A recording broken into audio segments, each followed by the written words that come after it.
Pause. So recess time is over. We have about 1 more minute Okay. of recess time. I was just letting everyone know I'm putting the live stream back up. Oh, okay. I was kind of off for a little bit. Yay.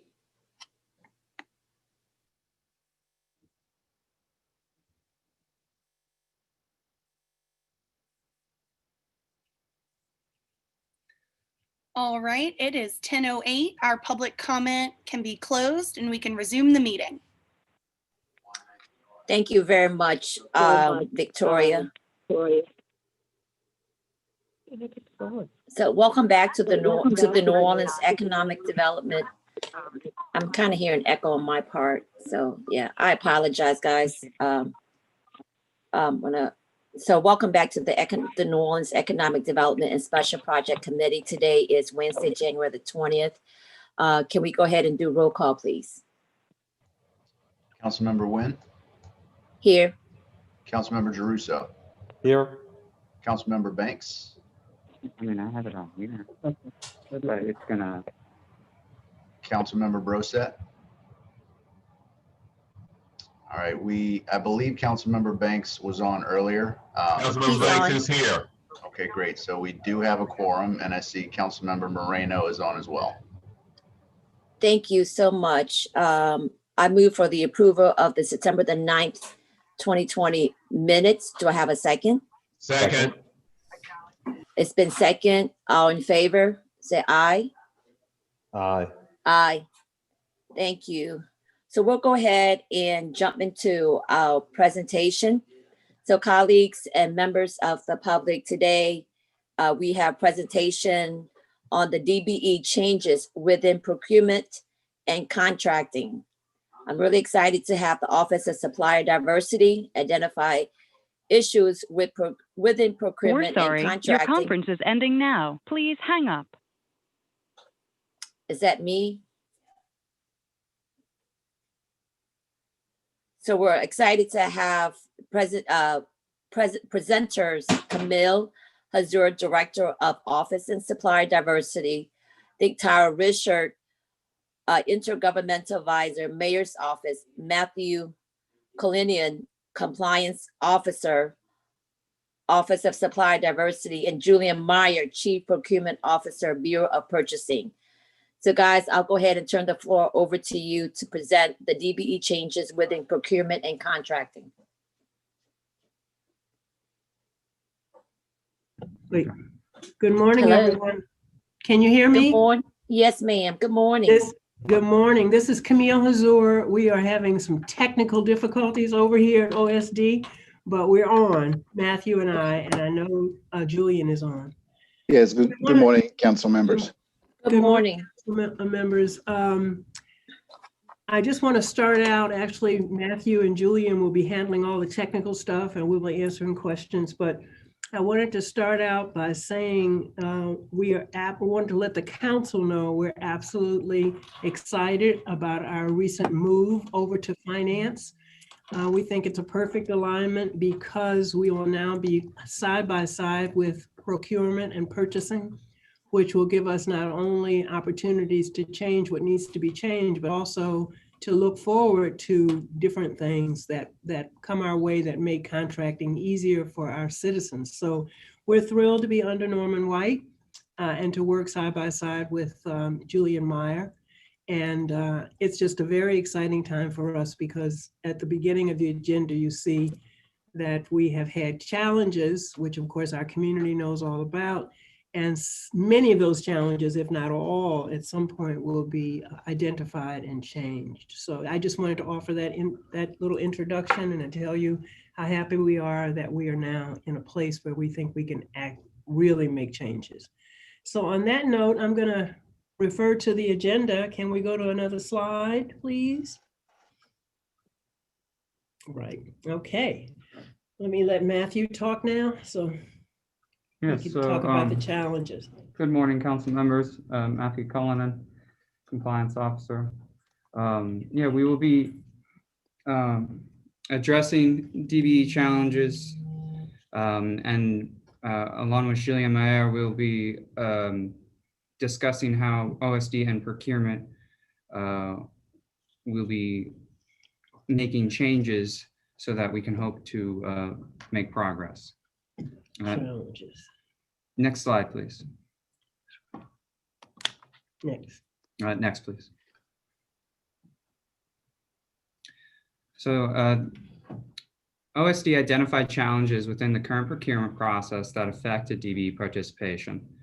And the Office of Procurement will implement certain changes to the procurement process. Starting with goods and services in procurement, there were limited instances where OSD was involved on the front end of procurement. And by that, I mean, we would not often know of a procurement until it had been released, and then a few other instances until the bid had been closed. And so it was a challenge for us to be able to make sure that we had proper DB participation, that we could address instances where the goal should be tailored, or if we should make recommendations of a DBE waiver if necessary, so as to streamline the procurement process. I turn it over to Julien as far as our solutions. Yes, good morning again. This is Julien, Chief Procurement Officer for the City of New Orleans. And so to address that challenge, we've inserted the Office of Supply Diversity within the procurement process at the forefront.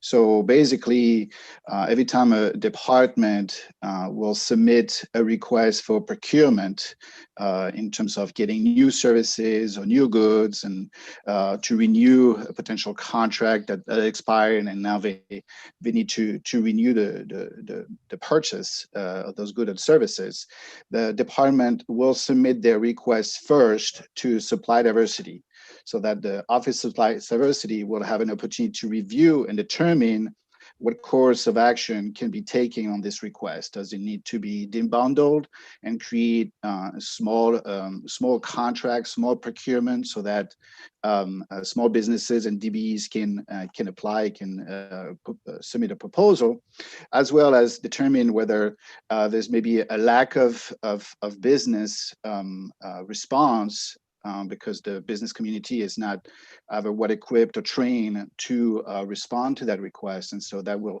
help them identify where there might be some work to be done to promote, to push, and to grow small businesses and DBEs in an area where we don't have that many. Turn it back. Julian, can I ask, Yes. can I ask a question? Sure. So in reference to opportunity, is there a policy that when goods and services needs to be renewed or needs to be promoted, is there a timeline for those departments that they need to submit their requests? I think for me is, I just don't want department, I'm not saying that they're doing it, but like wait to the last minute and say, oh, I need to renew this. And then being pressured that I need a service provider to provide that goods and services. And then we're pressured in to kind of not address the DBE concern. And so I want to make sure that we work out those kinks, that there's time enough that when goods and services are renewed, that departments are making those requests early. So that way the opportunities are there, because if they don't make the request early, then your department can't really review and determine. You understand what I'm saying? No, completely. And so we're working on the development through the paperwork, basically, the department will use to submit a request. Will give them an idea of how long the process takes, so that they obviously will know ahead of time what timeline do they need to meet to be able to renew their contract timely or reprocure. But we are also going to help departments understand that the sooner they get their request in the pipeline for approval, the more time we will have to address debundling opportunities, or also as well relay of a lack of opportunity to the various departments on how to identify how we can help small business to be involved. So yes, so this will be addressed in the course of, we're reviewing a lot of forms and processes to include timelines, so they understand when they expected to start the process, in order, obviously, for them to be able to go through the process of getting a procurement and getting a contract in effect before the prior one expires, so we don't have this gap. But we obviously want to give all the chances to our colleagues from supply diversity to review and determine whether, this has to continue that way or not. So yes, there will be information provided to departments how long the process takes and when they need to do that.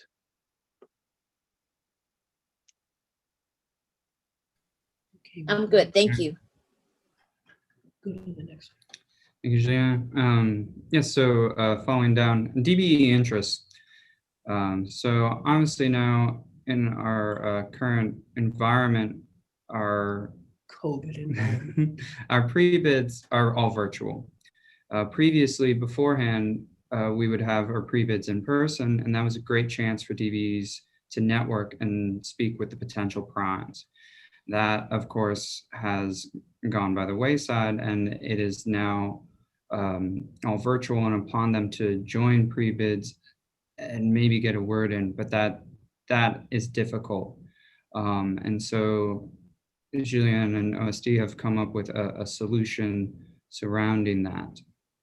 Yes, thank you, Matthew. So as we have adjusted to since last year to the pandemic and the need to implement virtual meetings and applied all those rules to how to set up a virtual pre-bid or pre-conference meeting, which are those meetings that are occurring after a bid or an RFP or solicitation is released, but prior to the deadline for bidders and respondents to submit their proposal. And this is happening in the middle of the procurement advertisement. And this is has represented an opportunity in the past when those meetings were happening in my office, or at least the conference room next to my office on the 4th floor at City Hall, represented an opportunity for small businesses to eventually come and attend, since those conference meetings are public meetings, to attend and meet with primes who were in attendance. To resolve or to help with connecting small businesses and prime. So we've developed this category in a solicitation that's going to be called DBE interest. And so basically, it's going to be an opportunity for a small business to click on the link, which would lead them to a questionnaire. The questionnaire will ask them, what is this questionnaire is in reference to what solicitation, your contact information, name of your company, as well as, are you certified in some small business categories, and do you want to become, would you like to be contacted for being a DBE subcontractor for this solicitation, or would you like to join with another entity to submit a joint proposal and also provide a description of your business? So this questionnaire, we're going to take this and we're going to bring into our virtual pre-bid, pre-proposal conferences to all attendees, virtual attendees, to see who are the entities, small businesses who are interested in either becoming a sub or jointly propose, or both, for this solicitation. And then we will also post that information on the supplier portal when we do any changes to a solicitation. That information will be posted as what we call an addendum to a solicitation, which is a public notification through the portal of changes. And so for the folks who were not able to attend that virtual conference, we still want to promote that information to everybody who is looking for that solicitation, that there are entities out there that are looking to be a DBE or looking to partner to propose. Thank you, Julian. Yeah, moving on, evaluations. So, oh, sorry, I didn't mean moving on this slide. Thank you. Evaluations. Currently, OSD does have involvement with the RFP, RFQ scoring, There are currently 10 points allotted for DBE, for DBE portion of our Maybe we're losing Matthew.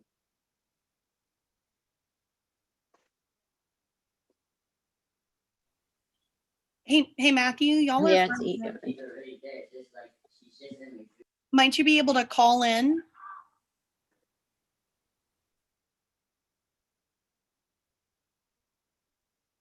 RFP, RFQ scoring, and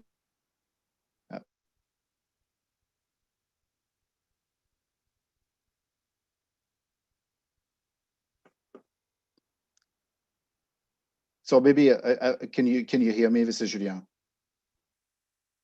Yeah, yes. hello? Oh, Yeah, here we sorry, go. we're back. Okay.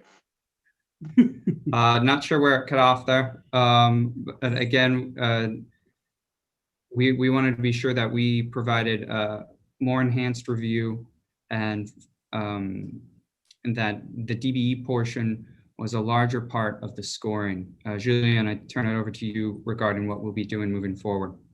Great, thank you, Matthew. So we looked hard at the way we evaluate proposal from the DBE standpoint. And I think that we wanted to move toward a more, I would say, qualitative assessment of the proposal that we're receiving. And so, as Matthew was saying, as of recently, the evaluation were based on 10 points. We're increasing those 10 points to 15. While this may not represent a major change, you have to look into the details of that change, which is that those 15 points are going to be broken down in 3 categories. Obviously, a category will be to assess what is the percentage that a prime is committing to. Obviously, the goal is typically set up for 35%. And so this will remain the standard, obviously, that they'll get the maximum points for that if they do that. But if they go under that amount, they may not get the full points because while being a goal, they still want them to achieve that 35% commitment. So respondents or bidders who do not match that goal will not maybe get the full points. Another category is also the quality of their proposal. I'm going to look more into how they use the DBEs and small businesses in breaking down the different scope of services that they can provide. And that would be obviously a part of OSD review to see how this is a creative way, an effective way to breaking down their scope and getting points. And then the last category, which I really want to highlight, is that last category is going to be about past performance. And that category is going to start a certain number of points, which is going to be, for most of the RFP, is going to be 6 points. And you're getting 6 points from the beginning, but you may lose points if supplier diversity identifies some issue with the history of the prime in complying with the program. So for instance, if you're not complying with a program where you've done a lot of changes without necessarily approval, or you've not matched the goal necessarily, you had compliance issue, you haven't helped supplier diversity with on-site monitoring, various points like that could bring those 6 points down to eventually maybe 1 or 0, depending on how bad you perform. So we want to ensure that everybody understand that bad actors will lose points. Obviously, folks who don't have a history with the DBE program at all, and we have no information, we can't negatively impact them, so they will start with a 6 points. But anybody with a history, and especially a bad history, will lose points. And that could become critical because we're talking about 15 points out of 100, which is typically the number of points we evaluate proposal. So this is a substantial change that is very critical for everybody to understand. We are going to assess your history, and you will lose points if you're not doing what you're supposed to do. So I'll turn it over to Matt. Julian, thank you for that. That was one of my questions, because obviously the reason why we've been working at DBEs is that many DBEs haven't had the opportunity. And so they may not have the history. And so thank you for acknowledging that. But I just wanted for clarification. We are also looking at history of all contractors, right? DBEs and non-DBEs, and they're getting penalized if they have been bad actors as well. When you guys would be, okay. I just wanted to be clear, so. Yeah, I mean, we're going to be looking at the proposal, whoever is submitting it, and start from, do they have a history, yes or no? And if it's yes, let's look at the detail of that history based on information that we have to address whether they can keep those points or it's going to go down. So I guess for me is, so the 6 point is for, those are extra points for DBEs. But if you are a non-DBEs and you've been a bad actor, that you have not been in compliance. No, How are we? I just need to clear it to try to understand this. yeah, Councilwoman Nguyen, it's part of the DBE section of the scoring, and it's only looking at, this is when we're talking about their history of compliance with the DBE program. So if the respondent has any history with the DBE program, with the city or the Sewage and Water Board, we're looking back at it and we are seeing, did they meet their goal? Did they, are they good actors? Did they provide good faith efforts when necessary? Did they pay their subs on time? Or are they bad actors and did not comply with the program, did not report in a timely fashion, did not pay their subs on time? So it's only looking at the respondent's history since they're the ones submitting the proposal. And it's focusing on that respondent and their history with us, regardless of whether or not they are a DBE or otherwise. Okay, thank you for the clarification. I just want to add one last point to the evaluation section, which is that we're going to also insert the Office of Supply Diversity and Selection Committee meetings, so that as of now, they are coming to selection committee meeting to address the members and let them know if a respondent is compliant or their proposal for DBE compliance, DBE application is in line with the goal. But we're going to push for supply diversity to be an actual member of the selection committee, so they have a voice as well at the table to evaluate the proposals. Turn it over to you, Matthew. I have a couple of questions, if that's all right, Madam Chair. So to the point that I think everybody's making right now, one of the things we're looking to do is grow the pie and have more people involved in all of this. What do we do to make sure that people are graduating up through the system? I've asked that question a lot. So you start off as a very small subcontractor and then you get larger. How do we make sure that we're creating a pipeline, not only for people to move up as they should, but also for new businesses to get in there as well? Go ahead.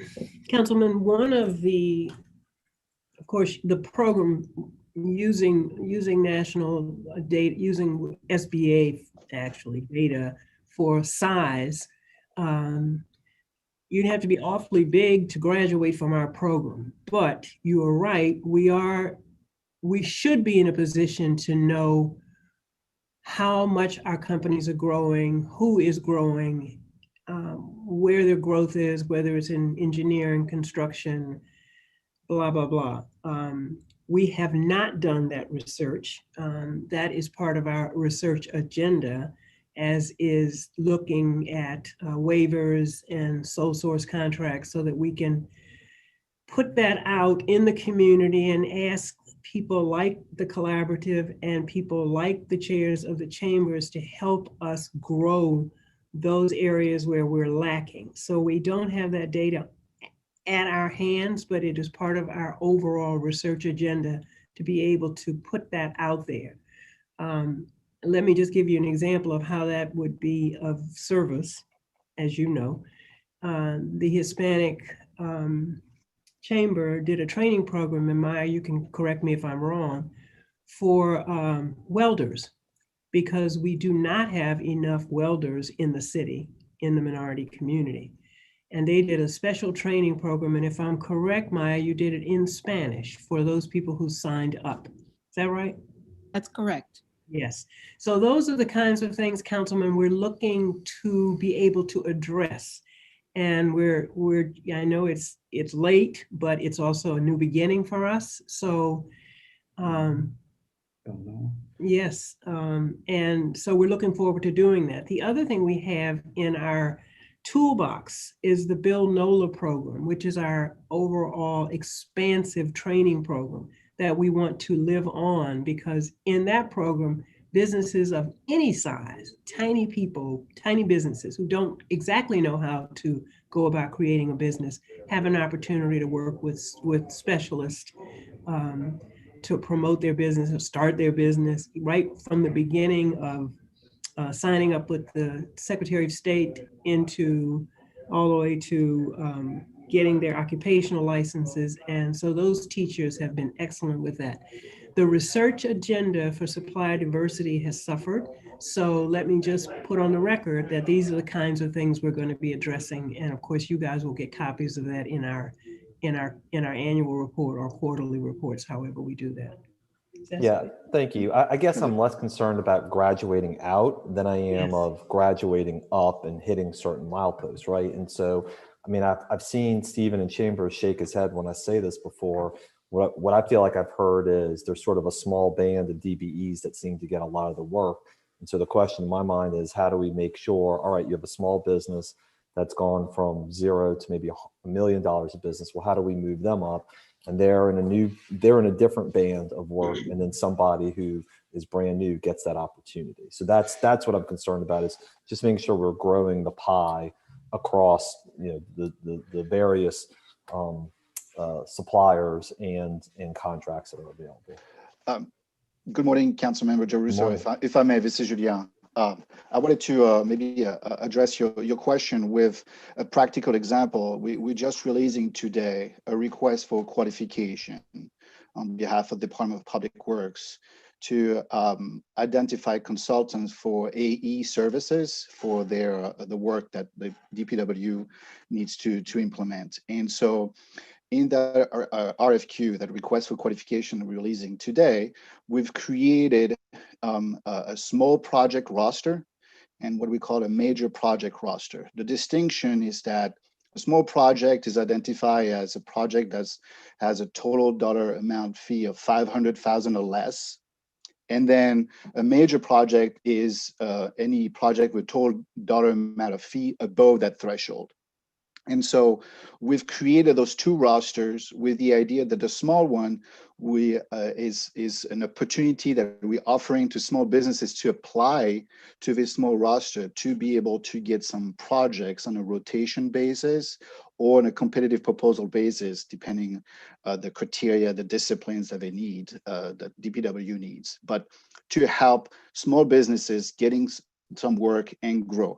But we're also creating that major project roster to obviously open it up to other companies, whether DBE, prime DBEs or non-prime, non-DBE primes, to apply and get some work on a competitive side. So this is a request for qualification we're just releasing today as an example of that effort that we are wanting to give opportunities for small business to grow within a competitive environment, but we also want to obviously let other bigger firms, including DBEs that have grown, to compete against the other ones. So I invite you to maybe go on the supplier portal, or I'm happy to forward you the RFQ, a copy of the RFQ, so you can see in more details what I'm trying to explain.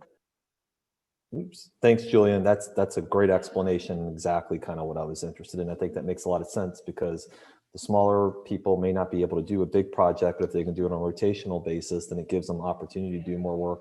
And if you're larger, it gives you an opportunity to bid on the work that's right for your size too. Thank you so much. You're welcome. So I think we can go to the next slide, unless. Yeah. Thank you. All right. So contracts. OSD had identified challenges within the current contract stages that affected continued DBE participation. And with the Office of Procurement, it will be implementing certain changes in the contracting process.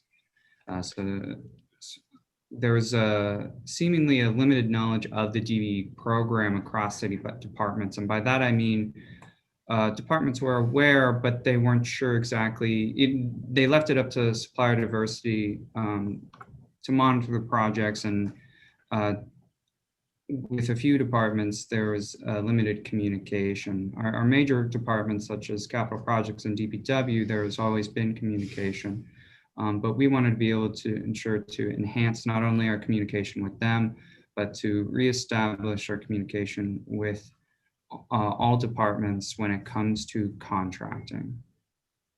Right. Right. Thank you, Matthew.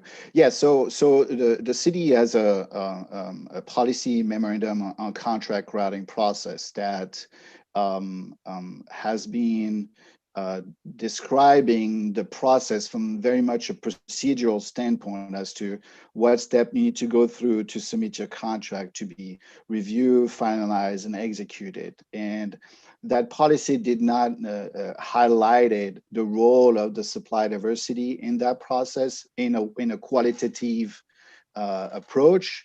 And so we have worked on revising that policy to ensure that all departments understand the role and the involvement of supply diversity in the contracting process, and especially when they're going to be intervening in the process in reviewing contracts that are being renewed, amended by departments. So we just wanted to make sure that a policy identify that role in a specific manner to support what we are doing, which is to firm the DBE program within the contracting process.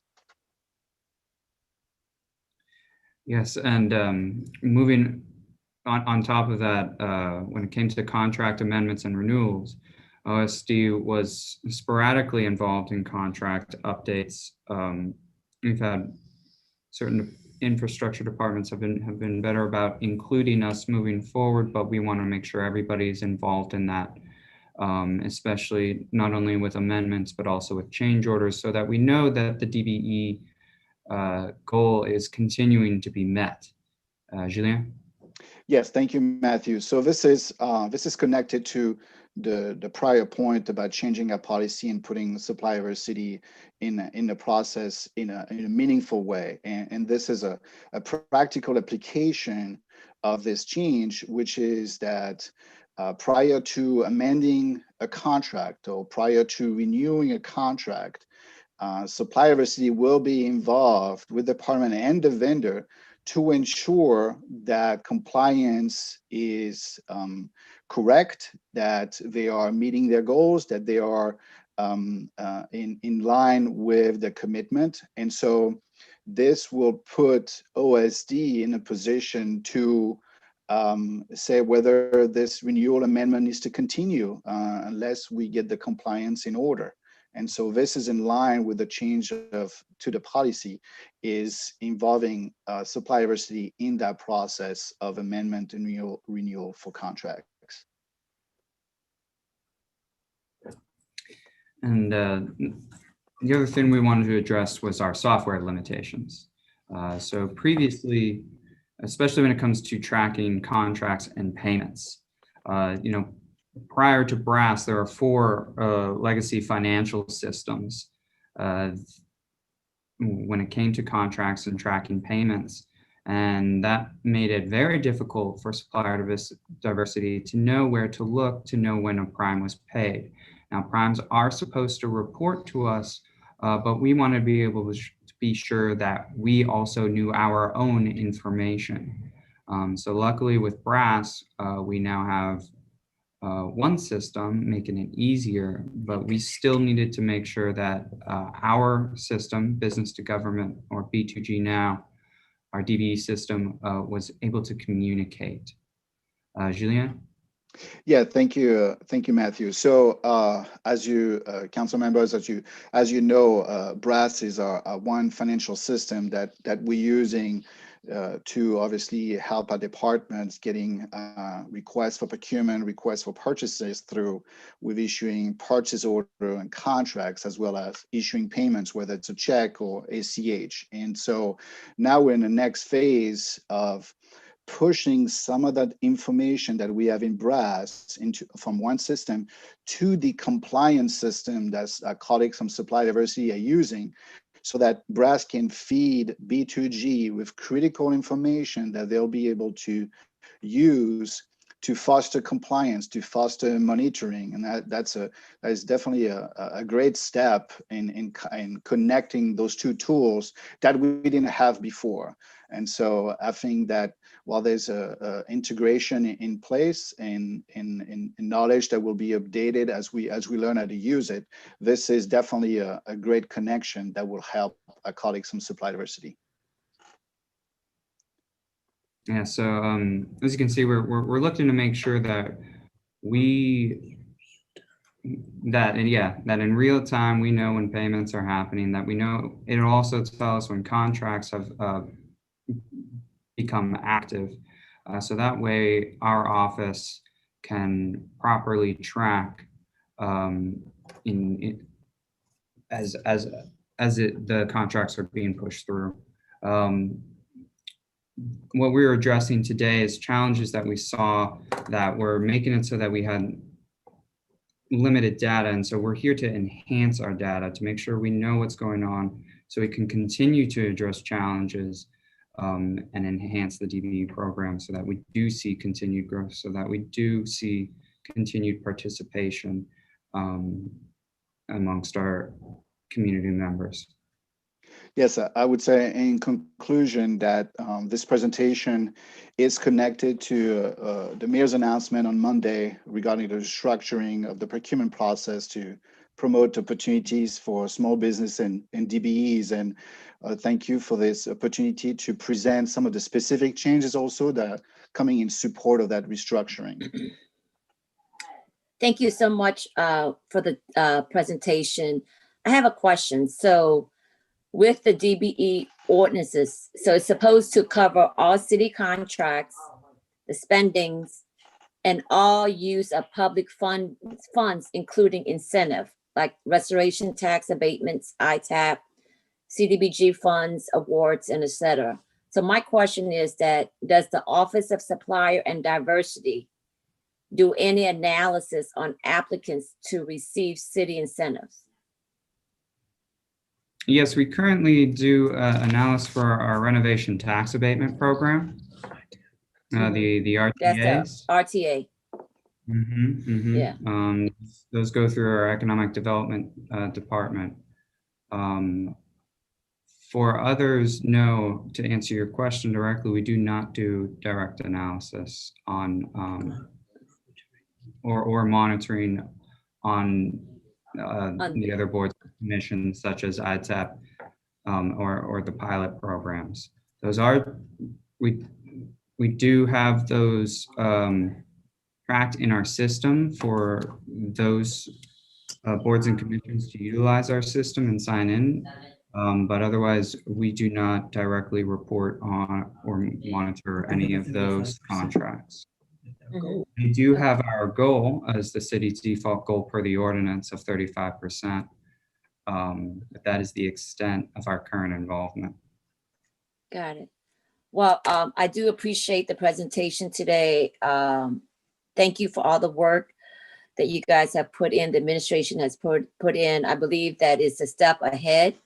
But I also wanted to, as we are making steps to make an improvement, I also feel like we need to kind of revisit to make sure that what we talk about, what we put in place, are actually taking place. So I would like for the office to come back to give us an update. So when do you guys think that will give us enough work in implementing these new steps for us to really share that what we have implemented has really helped and impact our DBE community? 3 months from now, 6 months from now?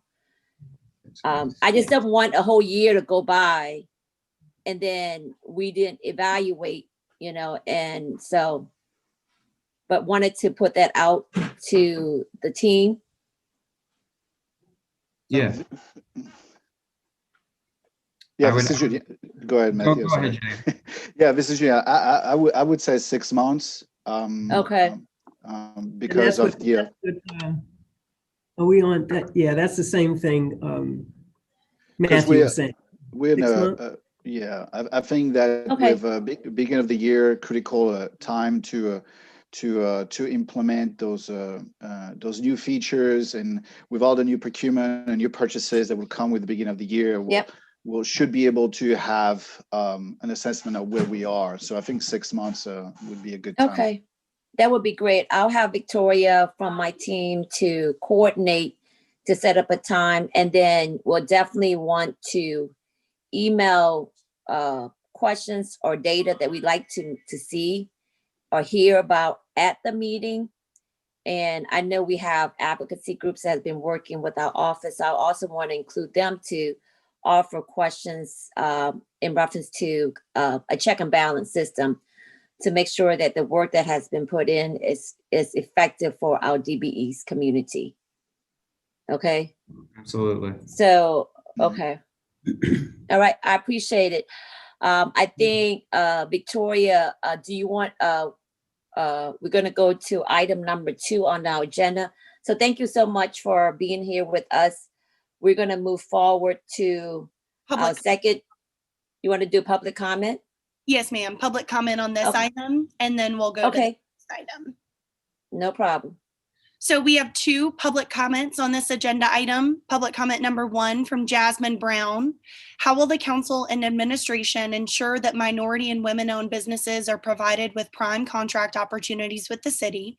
Will prime contractors who violate the procurement process be barred for a set of time from doing business with the city? Will the projects that are being unbundled to allow for small firm participation be set aside just for DBE firms to create a level playing field? Is there a cap on the size of companies that can bid on the unbundled projects that are funded through the hazard mitigation grant? Public comment number 2, Justin B. Schmidt. This is a welcome change and I wish it the best of luck. However, perhaps while you have the administration's attention, you can ask them why they continue to pay H&O Investments LLC, David Mahler, principal, a 100% white-owned business in Baton Rouge, over $750,000 a year to cut grass on medians, in parks, and on blighted lots throughout New Orleans. Certainly, there are some minority contractors who are residents of New Orleans that can complete this work. Thank you. Julie and Camille, do you guys want to respond to any of the public comment?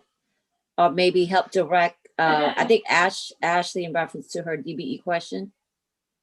Sure. So at least I would say again, I will direct people to look at the request for qualification that we're releasing today, because that new solicitation contains some of the standard languages and requirements that we're going to set up in our procurement, and talking about the consequences of not complying with the DBE program. This is spelled out in the RFQ that if you fail to comply with the DBE program, there could be cause for termination of your contract, as well as being disqualified for a future qualification request. And so we do want to emphasize in annual procurement of the consequences if you fail to not just obviously follow the scope of services, but in particular also the DBE program, as long as obviously everything is tracked and we give an opportunity for the vendor also to correct the issues. But if there's the bad actor that continues to fail to do what we expect them to do, the consequences will be termination and disqualification from a roster if they have been qualified, for example, to get some work. I think that was part of the I think the question. Yes, I think Julian, I think there's been a lot of proactive about talking about getting rid of bad actors. I think it is behoove upon us and the administration to make sure that we demonstrate and gain the trust that if you are a bad actors and if you are not doing your part, that you would not get access to opportunity or contracts with the city of New Orleans. I think This is people are feeling, people are just feeling frustrated because they've seen a lot of bad actors that continue to get city contracts and opportunity given to them. And so while I think our group has been really proactive about working out the kinks, we just can't talk about it. We got to walk it. And we got to demonstrate what we're saying, that we are not going to tolerate any more bad actors. Those days are over.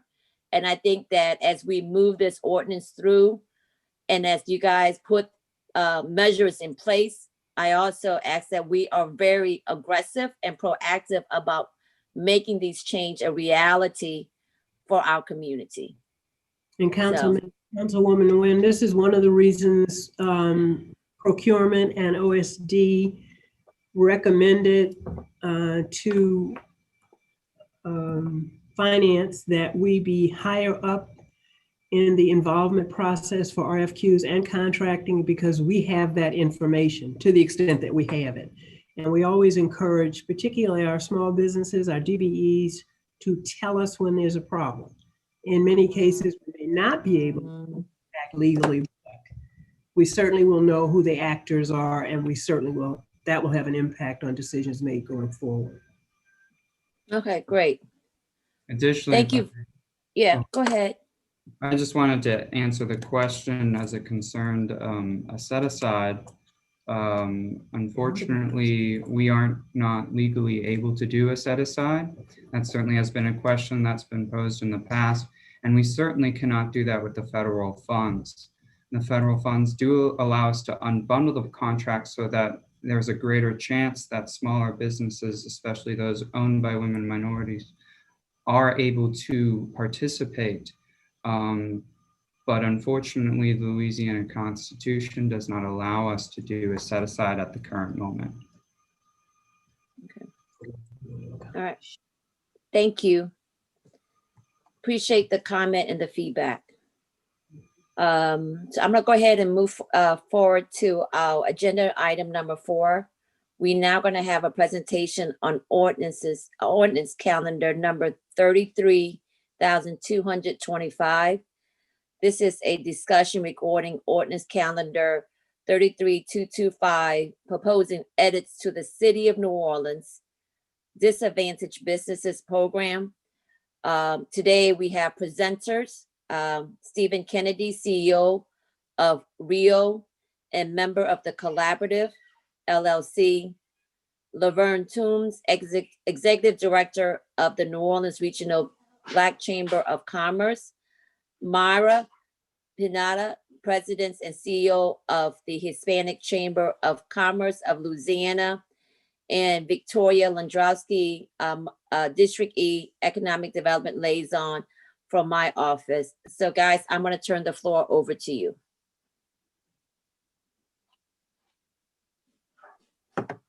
Thank you. Paul, can we get the presentation pulled up? Wonderful. So we're going to be discussing ordinance calendar number 33,225.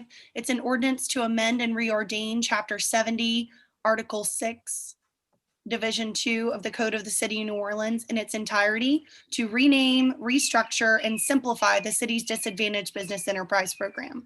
Next slide, please. Stephen? Thank you, Victoria. I actually have some prepared remarks that I have so I can keep it concise. Good morning. I want to start off by thanking the sponsors of this legislation, Councilmember Nguyen and also Council President Moreno. I would also like to thank Mayor Cantrell for her renewed commitment on Monday to ensuring that minority and women-owned businesses in our city get their fair share of economic opportunities. We couldn't have done this without the assistance of council staff members, Victoria and Sadie, and I want to publicly thank them along with Matt as well from OSD. Today, I speak to you as a minority business owner and a member of the Collaborative. The Collaborative is an organization of minority business owners whose focus is on changing laws and policies that create shared value for the minority business community within the city of New Orleans and the state of Louisiana. So how did we get here? In 2017, the collaborative advocated to the previous city council and administration to undertake a disparity study, which was performed by Keen Independent Research. Upon learning the results of this study via a public presentation by Keen before this committee in 2018, it was at that moment that we decided that we wanted to help find solutions to address those disparities laid out in the study. Seeing that the disparity study impacted many of the minority and women-owned businesses in our community, we looked to bring those parties to the table. You will hear from some of those participants later in this presentation. Our reasoning for advocating for the disparity study was to address the concerns that minority businesses were facing in accessing procurement opportunities and access to capital. A United States Supreme Court decision, City of Richmond versus the J.A. Croson Company, required that disparity studies be performed in order for cities to be able to address those disparities. Keen Independent Research stated in the disparity study, in its Croson decision, the United States Supreme Court held the City of Richmond set-aside action plan violated the Equal Protection Clause of the 14th Amendment. The United States Supreme Court applied the strict scrutiny standard generally applicable to any race-based classification, which requires a governmental entity to have a compelling governmental interest in remedying past identified discrimination, and that any program adopted by a local or state government must be narrowly tailored to achieve the goal of remedying the identified discrimination. Article 1, Section 3 of the Louisiana Constitution provides that no law shall discriminate against a person because of race or sex. The Louisiana Constitution, according to the courts, provides greater equal protection rights than that of the United States Constitution. Therefore, any race or gender conscious program enacted by state and local government in Louisiana could also be challenged based on the Louisiana Constitution.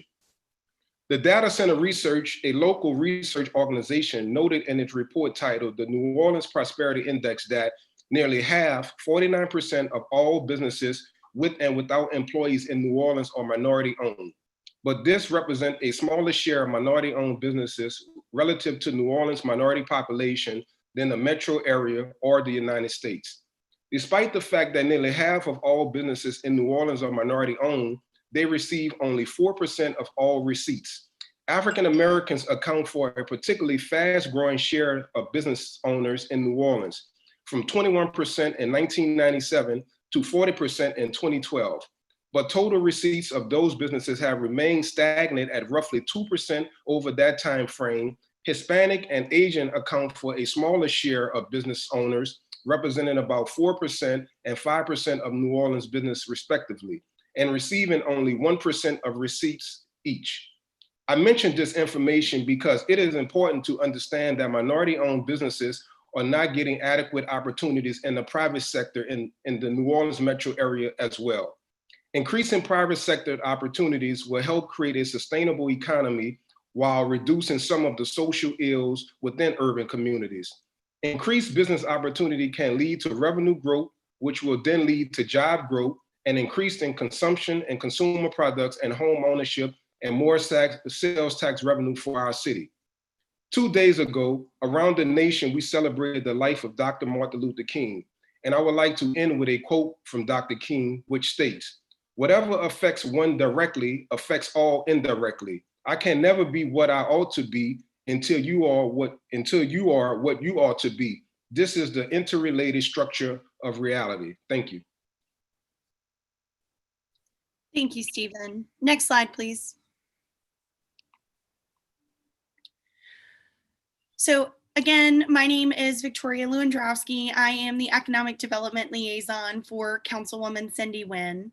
I'm going to go over some of the significant policy changes that we have been able to include in this ordinance. The highlights are, and I'll be honest, there are many more changes that are enumerated here. These are the larger shifts. There was kind of a great restructuring of the ordinance as it existed prior. but these are the big picture things.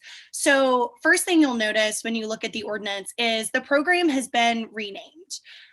In our city, in the city of New Orleans, we no longer need to talk about disadvantaged businesses. These businesses are not at any disadvantage by being minority or women owned.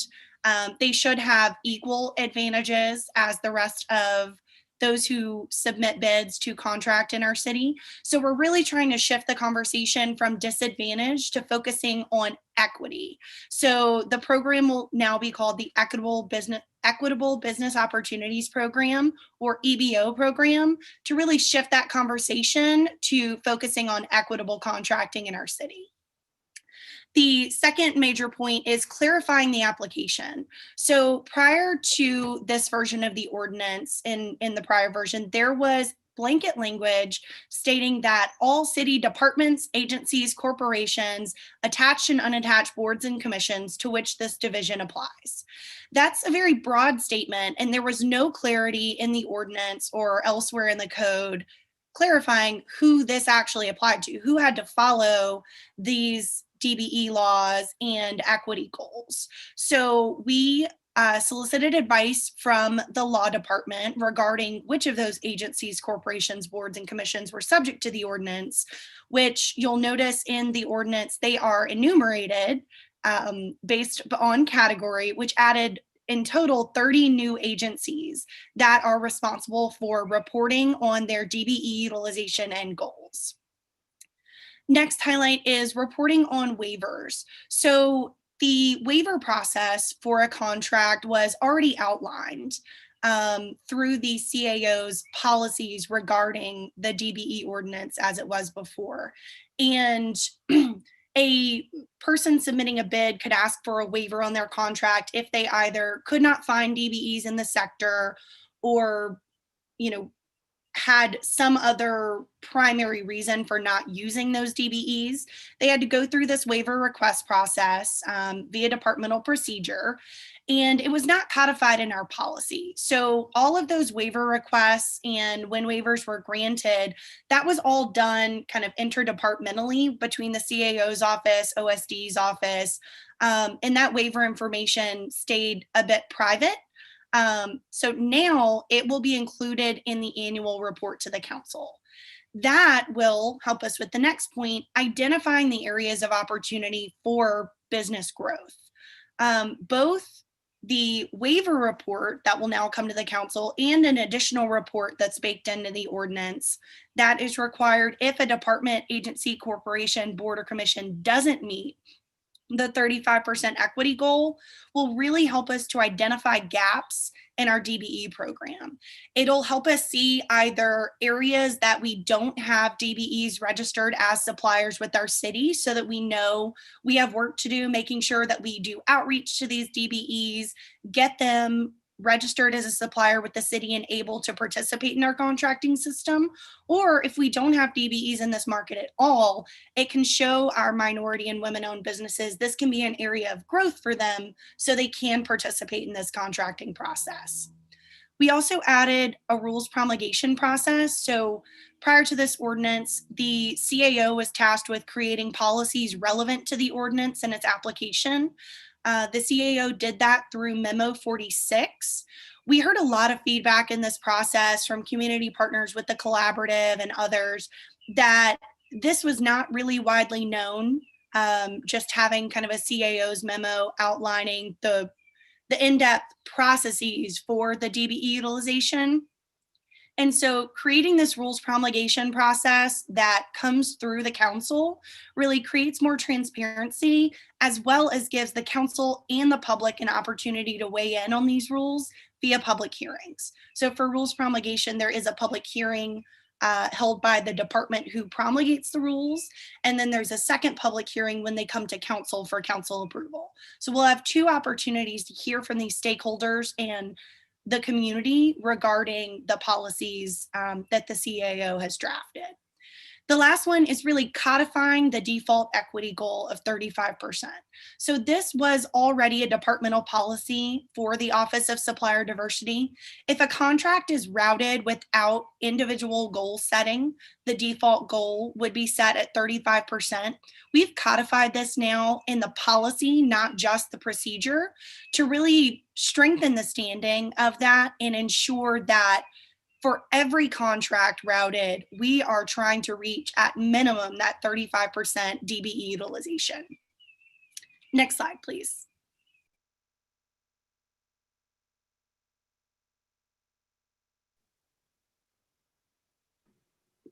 Good morning, everyone. And definitely it is a very exciting day. On behalf of the Hispanic Chamber of Commerce of Louisiana, I would like to congratulate and thank the City Council and the administration for taking a positive step forward in updating and revising the procurement process in order to provide diverse business owners with an opportunity to access contracts. The committee has done a tremendous amount of work identifying areas needing change to achieve these goals. The HCCL has been proud to be part of these conversations, and we feel confident that they represent the needs in our community. We have heard about the studies demonstrating the disparities and structural barriers that minority-owned businesses face when it refers to procurement. But we also know these same businesses represent the very backbone of our economic system. So in order for these businesses to succeed and thrive, access to procurement is key. The commitment to these amendments and revisions by all agencies and entities is critical to the success in raising the level of participation in contracts of minority-owned businesses. So I echo every comment Council Member Nguyen has made today in that respect. Accountability will be essential to measure this success. We look forward to continue working closely with the committee and the collaborative and the administration to continue to eliminate barriers preventing Hispanic-owned businesses and other minority businesses to participate and access, these contracts, and to learn about the enforcement policies that will be put in place to ensure the ultimate goal is achieved. So you have the Chamber's commitment to continue working with every department to educate our business owners on the process itself, because that is key, and to prepare these businesses to be able to qualify to these contracts. And thank you very much. Thank you, Myra. Next slide.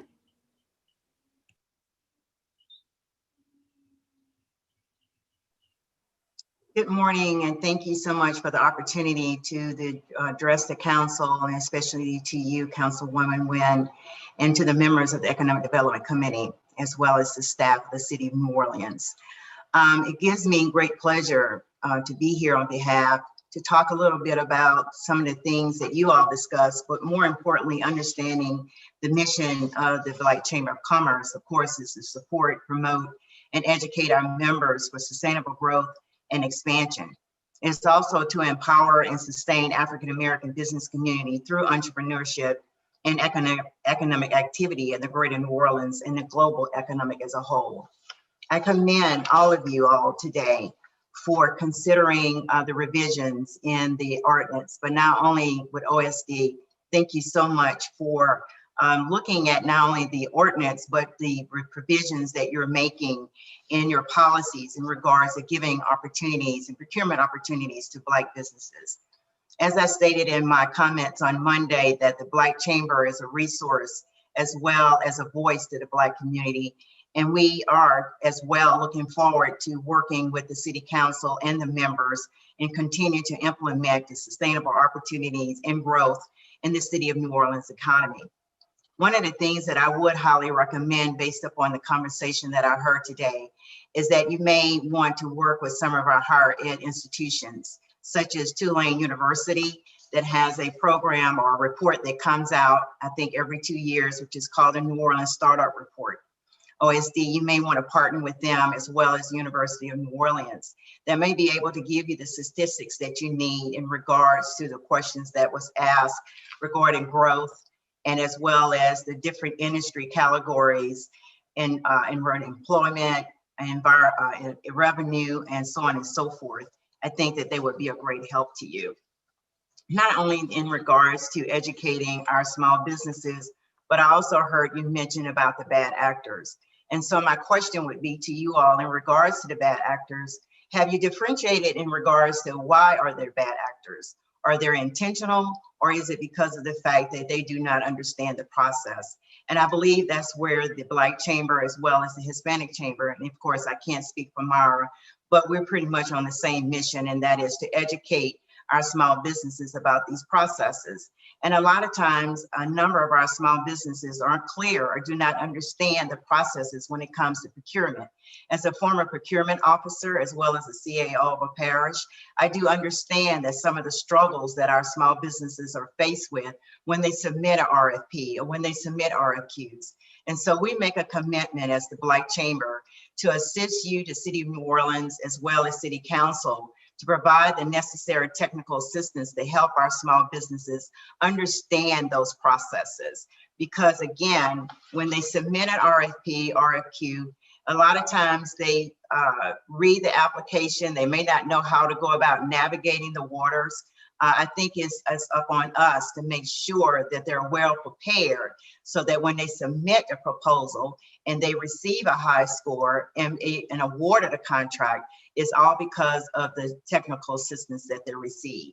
So I asked the City Council as well as the City of New Orleans, if you have businesses that you see that continually to submit RFPs in regards to procurement opportunities, and you see that they need some technical assistance or some sort of assistance, I would ask that you possibly refer those individuals to us where we can connect them to the dots and provide that assistance that is needed. Because if we're really serious about economic growth, if we're really serious about growing small businesses, then this is what we have to do. And that is provide this assistance that is needed for them to be sustainable. So again, I would like to say thank you on behalf of NRBCC Board of Directors and its members. And again, we look forward to working with the City Council and the City of New Orleans to continue the implementation and the growth and sustainability of our small businesses, and especially our Black businesses. Thank you. Thank you. Paul, you can end the presentation.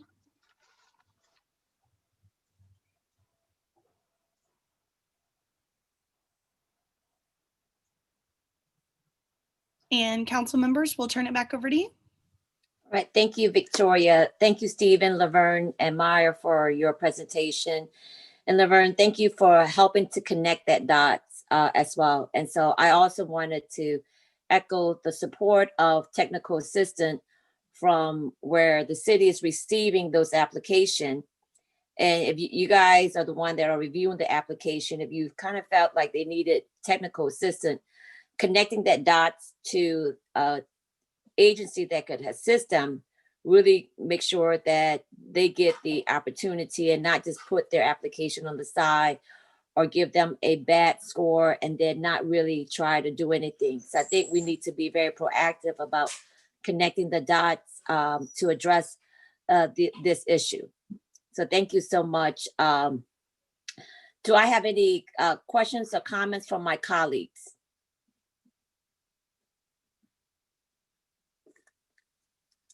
Any public comment, Victoria? There's no public comment on this item. Okay. So with that, just wanted to let everybody know that calendar ordinance 33225 will advance to the New Orleans City Council on next Thursday, January the 28th. It's going to be on the regular agenda for a vote. I hope that today's presentation will garnish your support for this ordinance, as well as it may be a minor amendment that may come up from now until then. But I think this is a good start, a better start. But we, as I indicated earlier, we still need to make sure that what we are implementing today, there's accountability. And so I do ask the administration and everybody to join us again 6 months from now, where we basically examine what we have put in place to make sure that the needle is moving for our, and I love the new name, guys, Equitable Business Opportunity, EBOs. And I'm going to train myself to start using EBOs, even though it has not been voted on yet. But again, so, but yeah, but other than that, I want to thank, if there's no other comments from my colleagues, I just want to thank everybody for tuning in with us today. Been working for over a year, almost 2 years on this. And so I thank you for your commitment in working with the administration, with the council to get a EBO program in place for opportunity for minority business owners. So I look forward to seeing you guys as we take the next step on calendar ordinance 33225 that is going to be advancing to the regular agenda for the New Orleans City Council on Thursday, January the 28th. So thank you again.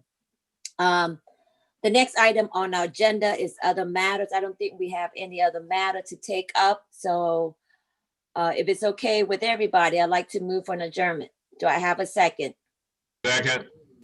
Thank you, Councilmember Banks. All in favor, say aye. Aye. Thank you, you guys.